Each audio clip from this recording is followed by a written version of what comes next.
Assalamualaikum warahmatullahi wabarakatuh. Alhamdulillah sahabat Janara yang senantiasa mudah-mudahan selalu bahagia. Amin ya rabbal alamin. Alhamdulillah ini kita akan mengobrol perihal yang nyantai-nyantai saja, yang enjoy gitu ya. Mumpung kita kedatangan tamu mulia Ustadz Umar bin Muhammad atau mulia, ganteng, wibawa, Masya Allah, Muhammad. Nah, kita ini akan menanyakan beberapa ilmu supaya kita mendapatkan ilmu, gitu ya. Kita akan menanyakan beberapa ilmu supaya kita mendapatkan ilmu dari beliau, gitu. Nah, tolong didengarkan yang baik, diresapi, buka hati lebar-lebar. Insya Allah manfaatnya besar, maslahatnya besar, maslahat li umat Sayyidina Muhammad. Amin ya rabbal alamin. Jadi begini Ustaz, saya itu kepengen tanya beberapa masalah, beberapa perihal. Terkait yang pertama, ada orang itu yang memiliki argumen, orang yang memiliki satu pondasi bahwasanya umroh itu hal yang tidak penting gitu.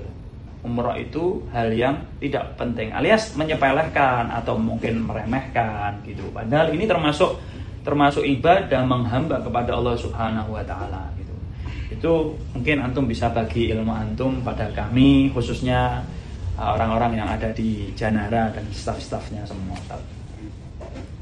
Assalamualaikum warahmatullahi wabarakatuh. Waalaikumsalam warahmatullahi wabarakatuh. Alhamdulillah wassalatu wassalamu ala Rasulillah Muhammad bin Abdullah wa ala alihi washabbihi wa man wala.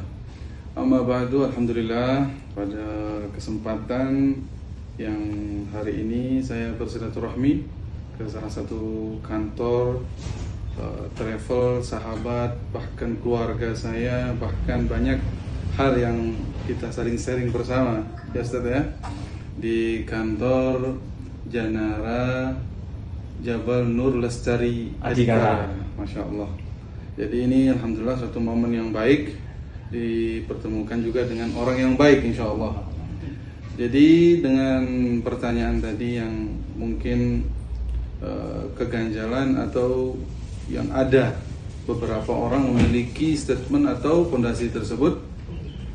Jadi di dalam Islam bahkan Rasul SAW itu menggambarkan nilai orang yang berangkat menuju ke tanah suci itu begitu besar pahalanya di sisi Allah Subhanahu wa taala. Sampai-sampai Rasulullah SAW itu menjadikan ketika orang seumpama berangkat ke masjid, sholat subuh berjamaah sehabis isyraq, kemudian dia melanjutkan dengan sholat duha, kemudian dia disetarakan mendapatkan ganjaran pahalanya itu sama dengan orang yang berangkat umroh yang sempurna. Artinya gimana? Artinya banyak Rasulullah SAW menggambarkan, mensandingkan atau menyerupakan pahala nilai umroh tersebut yang saking besarnya Rasulullah SAW menjadikan patokan. Kalian mau melakukan ibadah ini nih, bakal pahalanya kalian dapatkan seperti umroh. Kalian mau melakukan nilai ibadah ini nih, Masya Allah pahalanya itu setara dengan. Artinya Rasulullah SAW saking besar nilai umroh tersebut, saking bagaimana Allah memandang dari nilai umroh yang Allah berikan kepada orang yang tulus, yang mabrur di dalam menjalankannya tersebut, itu betul-betul diberikan ganjaran dan pahala yang besar di sisi Allah Subhanahu wa taala.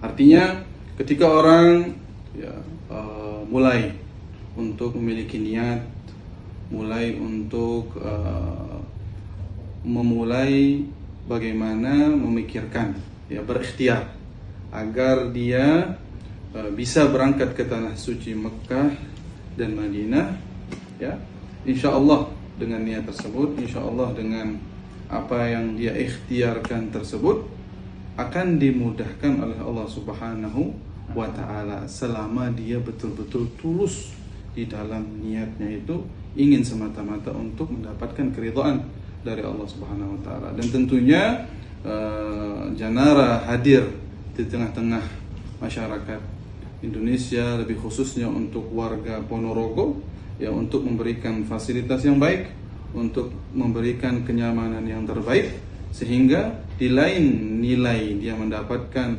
umroh yang mabrur yang diterima oleh Allah Subhanahu wa taala, dia pun merasakan kenyamanan yang sehingga aku akan secepatnya bisa kembali lagi ke tanah suci Mekah dan Madinah. Karena beberapa orang itu kapok ketika dia mendapatkan pengalaman-pengalaman buruk seumpama di beberapa ya tempat yang mereka daftar dan sebagainya, akhirnya ada rasa trauma ketika dia ingin mau daftar tuh, akhirnya keganjalan ya. Artinya itu kezaliman yang kadang naudzubillah min dzalik membuat kesengsaraan kepada seseorang itu trauma semasa hidupnya, sepanjang hidupnya.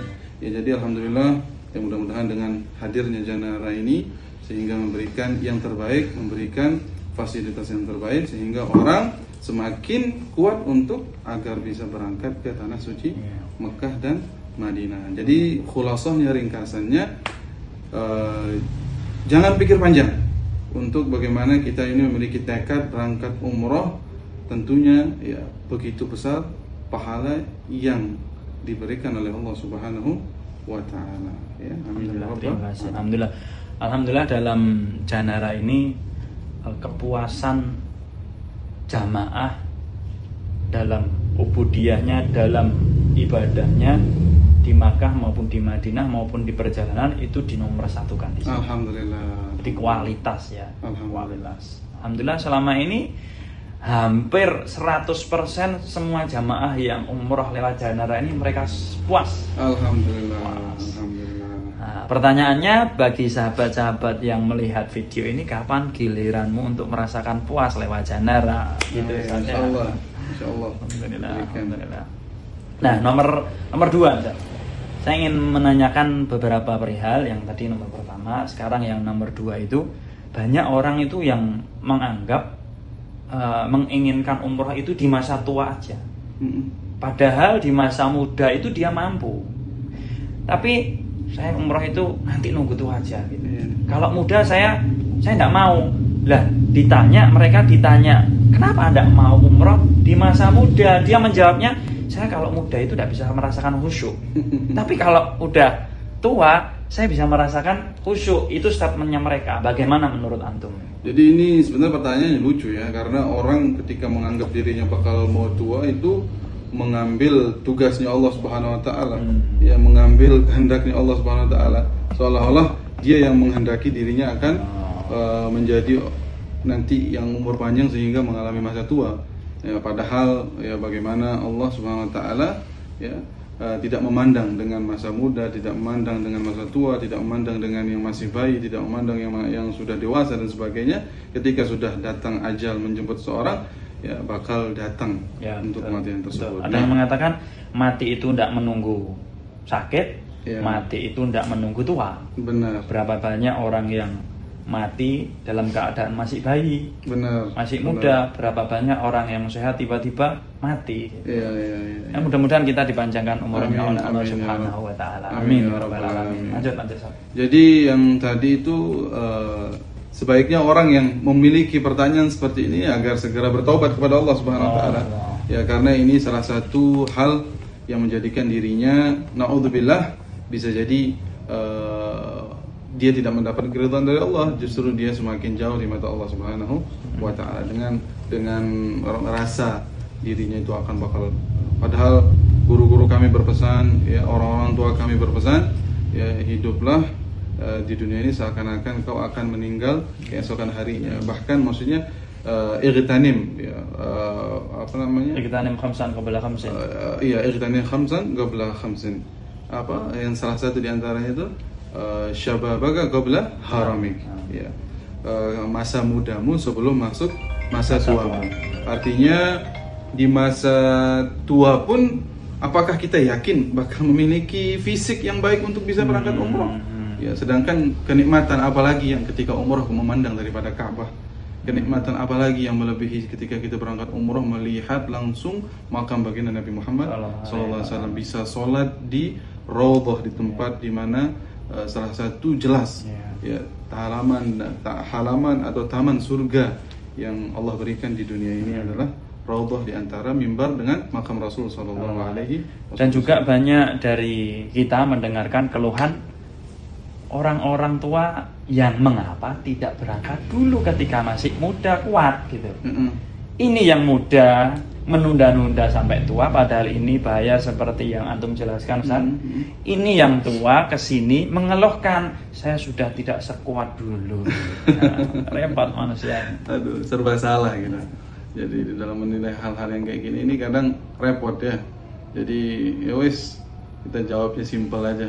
Kalau Allah memudahkan untuk bisa berangkat umroh, insya Allah ya, dalam waktu yang dekat, dalam waktu yang tepat, dengan niat dan ikhtiar yang baik, Allah akan memudahkan kita bisa berangkat untuk umroh. Amin, amin, amin. Jadi jangan ditunggu-tunggu. Ketika kalau sudah memiliki finansial yang baik, ketika sudah memiliki tabungan yang cukup baik, jangan ditunda-tunda. Ya, ketika harus khusyuk dan sebagainya. Kenapa kita tidak untuk mengatakan, insya Allah dengan saya berangkat ini, saya akan mendapatkan khusyuk nantinya ketika beribadah. Ya, kenapa kok dengan alasan tadi itu, kalau dengan bahasa Arabnya itu disebut dengan at-taswif, menunda-nunda di dalam beribadah, itu sangat dipandang tidak baik oleh agama. Menunda-nunda, taswif di dalam beribadah itu tidak dibenarkan di dalam agama. Oh, saya mau sholat seumpama harus khusyuk dulu. Saya mau berpuasa seumpama harus dengan betul-betul yakin bakal khusyuk bisa sepenuhnya berpuasa. Saya mau seumpama berhaji atau umroh harus, nggak bisa.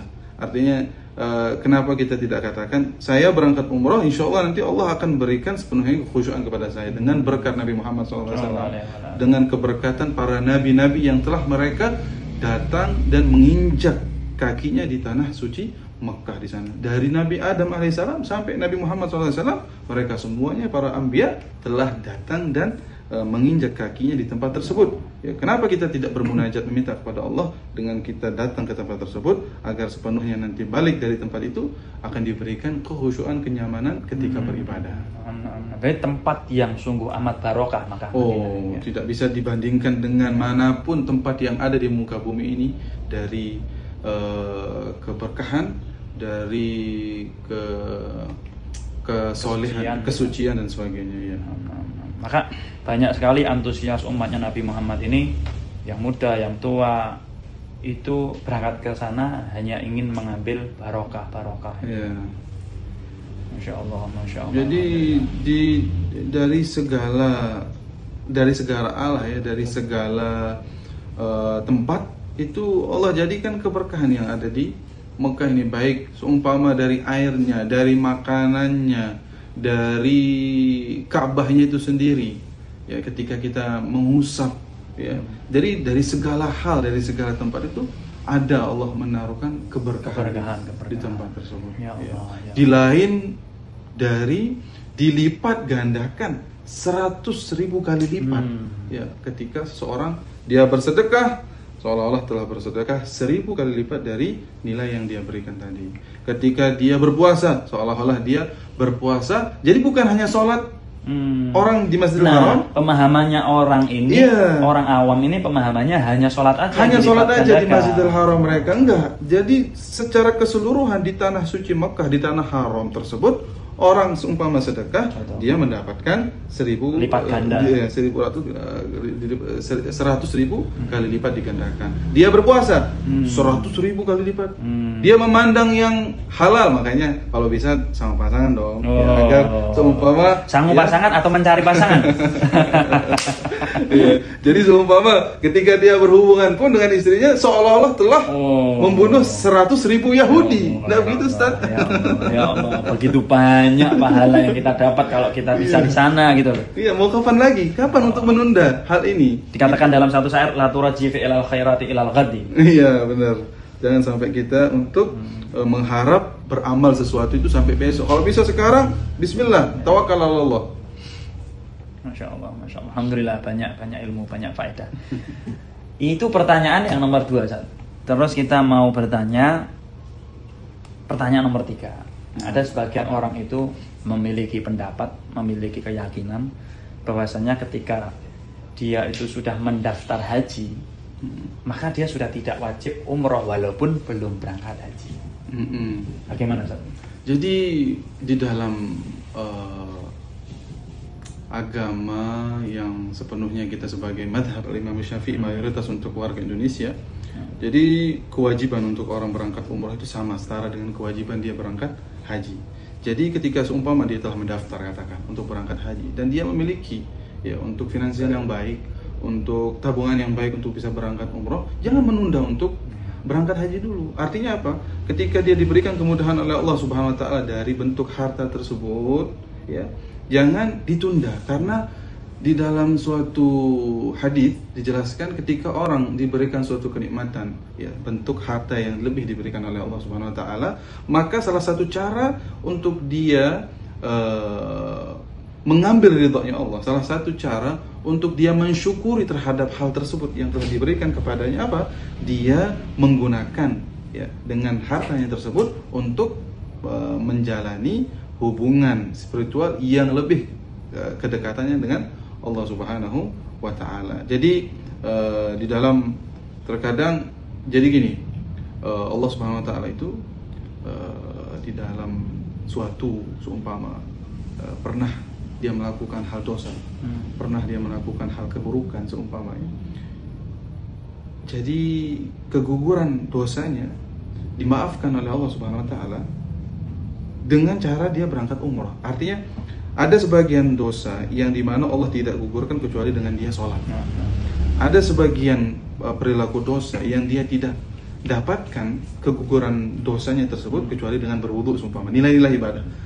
Nah, kenapa dia harus menunda untuk mendapatkan keguguran dosa yang seumpama dia pernah lakukan di masa mudanya atau yang masa lampaunya dengan dia berangkat ke tanah suci Mekah? Jadi setiap pandangan yang dia melihat Ka'bah itu bukan hanya pahala yang dia dapatkan, keguguran dosa pun terhadap apa seumpama yang dia pernah lakukan dengan mata yang Allah amanahkan kepada yang tersebut digugurkan juga oleh Allah Subhanahu wa taala.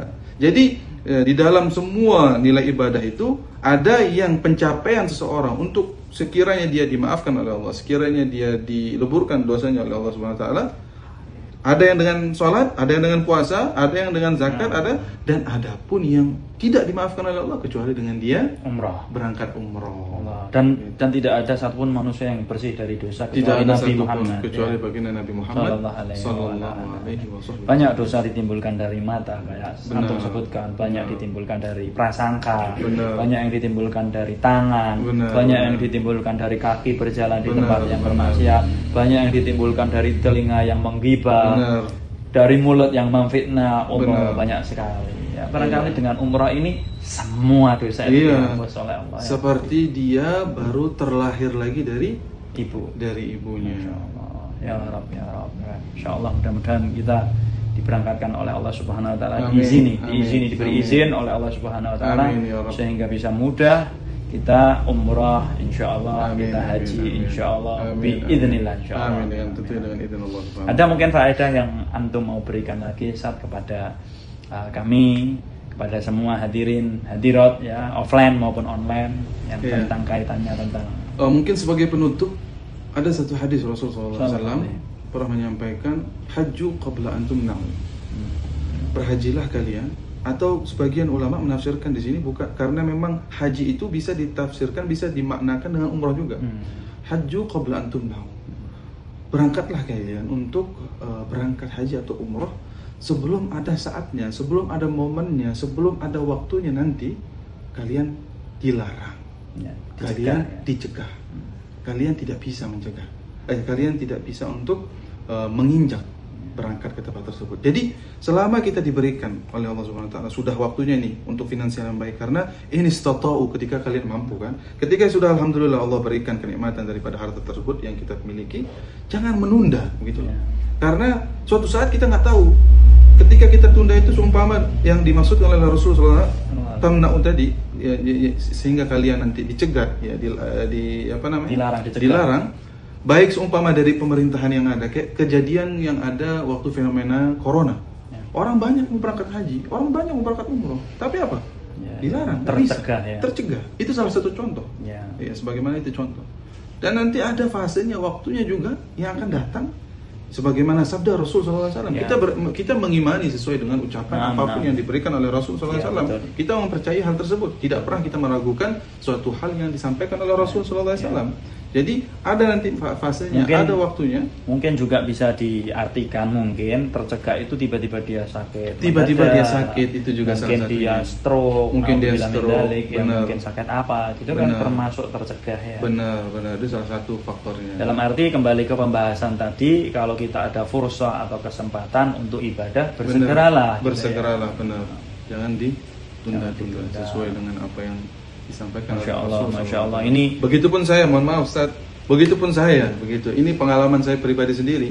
Ketika saya baru pertama kali balik, saya tidak ada toh menunggu dengan nanti aja di masa tua. Saya tidak ada toh seumpama ketika sudah memiliki dengan finansial yang ada kita tabungkan pada saat itu untuk berpikir panjang, nanti aja lah umroh. Saya baru balik di umur 15 tahun. baru balik Alhamdulillah. umrah maksudnya. Baru balik. Oh, balik Baru umur. balik. Umur saya 15 tahun. Iya. Itu langsung seketika saya berniat untuk menginjak tanah suci Mekah dan Madinah. Dan alhamdulillah Allah berikan ya kesempatan tersebut. Asa audah, insyaallah asa audah, mudah-mudahan Mudah-mudahan dikembalikan lagi ke sana, insyaallah. dikembalikan lagi ya oleh Allah Subhanahu wa taala secepat dengan waktu yang lebih baik. Itu kembali lagi tergantung niatnya harus diperkuat seperti pembahasan Iya. antum pertama Jadi ya. dengan niat yang saya tadi utarakan ya Ustadz ya, ketika di umur 15 tahun baru saya balik, langsung saya pokoknya saya nggak panjang lebar, punya ada kelebihan harta nih, saya langsung berangkat. Subhanallah. Di tahun selanjutnya saya berangkat lagi. Terus di 2 tahun yang kemudian saya berangkat lagi umrah di bulan Ramadan. Terus ketika saya balik ke Indonesia, ketika sudah selesai studi dan belajar saya dari Yaman waktu itu, kemudian Allah berikan lagi dan dipanggil lagi. Jadi jangan pernah begini, ketika kamu tadi itu udah niat yang baik, finansial kamu sudah rencanakan untuk berangkat umroh nih, jangan saya kekurangan harta nanti dong nggak bisa saya. Enggak, nanti Allah akan mempermudah. Iya. Dengan sesuai pengalaman ini, bukan Iya. pengalaman orang lain, ini pengalaman saya pribadi gitu. Oh. Mungkin sudah alhamdulillah yang ke-7 atau yang ke-8 kali yang saya balik untuk menginjak tanah suci. Masya Allah, Masya Allah. Ini sangat bisa Anda jadikan ibrah atau pelajaran. Yang pertama, niat kuat, semangat, pasti Allah akan memberikan jalan dari beberapa cara. Benar. Seperti dikatakan dalam Al-Quran, Ustaz, ada Allah Subhanahu wa taala berfirman, Bismillahirrahmanirrahim, walladzina jahadu fina lanahdiyannahum subulana. Di sini bukan dikatakan sabil tapi subul. Dengan banyak jalan, banyak cara bagi orang-orang yang menuju kepada Allah, semangat, niat besar, Benar. akan dibantu oleh Allah Subhanahu wa taala dengan banyak caranya Allah, banyak jalannya Allah, seperti itu. Sangat benar ya. sekali begitu. Masya Allah. Mudah-mudahan nular kepada kita, Amin, nular amin, kepada insya yang Allah. menonton semua, Amin. offline maupun online. Amin, Insya Allah. amin, Alhamdulillah. insya Allah. Alhamdulillah. Jazakumullah ahsanal jazaa. Alhamdulillah, alhamdulillah. Jazakumullah khairan insyaallah. Alhamdulillah. Amin ya rabbal alamin.